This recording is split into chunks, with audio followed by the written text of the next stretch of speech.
All right, what are we on? April 16th. So it's about that time of year when I'm getting ready for graduation. So I thought most people don't know what goes into getting ready to stream graduation. So I thought I'd let you in on a little bit what I do.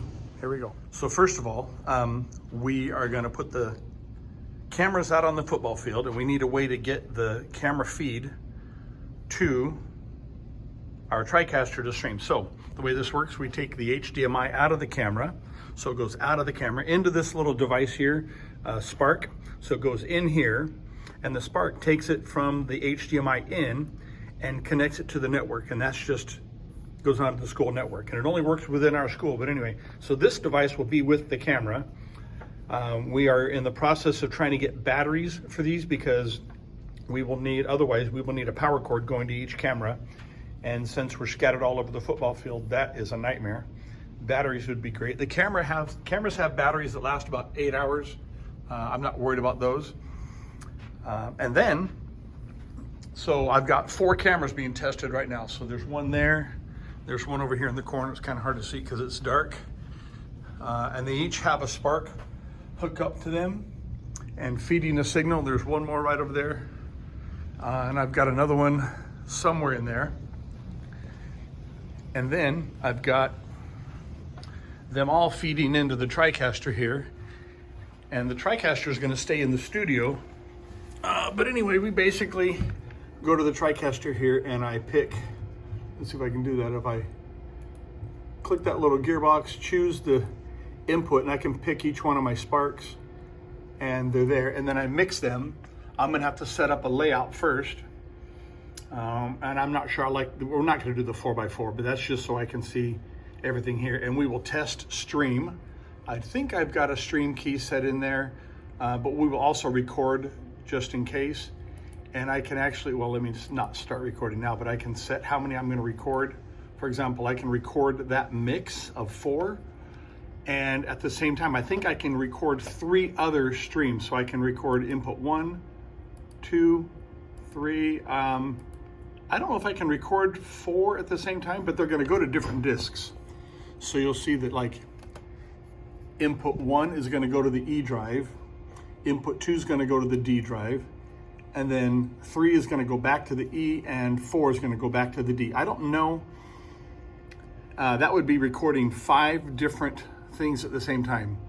I'd probably not rather, well, yeah. So we will likely not do the 4 inputs here. I'll take those out. And I'll just put memory cards in the cameras. But anyway, so that's the testing phase. The next stage in my testing is to connect them all to the same switch. So what I mean by that is right now, each camera is plugged into a different spot on our network. But out there on the football field, we're only gonna have one. So like that camera's plugged into a Ethernet jack right there. That one's right there. We're gonna end up taking this out to the football field.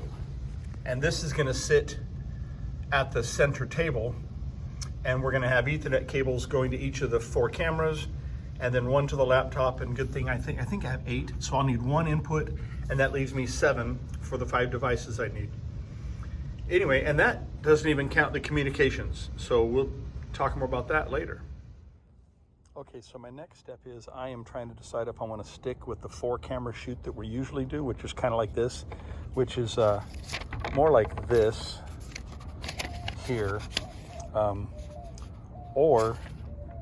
I've got to figure out how the cables are going to run. So I'm on my way to the track right now to measure from this side of the track over here to the center how much cable I'm going to need, and then do I have enough cable to go clear around here. Anyway, so that's what's going on now. Yeah, I wouldn't mind doing a 3 camera shoot, which is like that. Because it's less to set up, less to take down. Simpler is always better, but more coverage is also better. Anyway. Okay, so my best guess is that that's where we're gonna have the stage. And I've got my clipboard over there, and following here, we have to go around the stage and down here. This is almost 100 feet. And then I would need another 100 feet to go down to where cameras 2 and 3 would be. This is where camera 4 would be, and then opposite that would be camera 1 with the stage right there. So we would go camera 1, camera 2, camera 3. Why is everything going out of focus anyway? And then camera 4. That's for a 4-camera shoot. If I do just 3 cameras, I'm only gonna need, I'll have a camera 1 right there, camera 2 right here, and camera 3 would be behind the stage right there. And all I would need to really worry about is getting internet from the press box down and underneath the bleachers across here. Then I would also get power from over there, and then my communication system would start right there and spread out. I really like the idea of 3 cameras. Anyway, we'll see.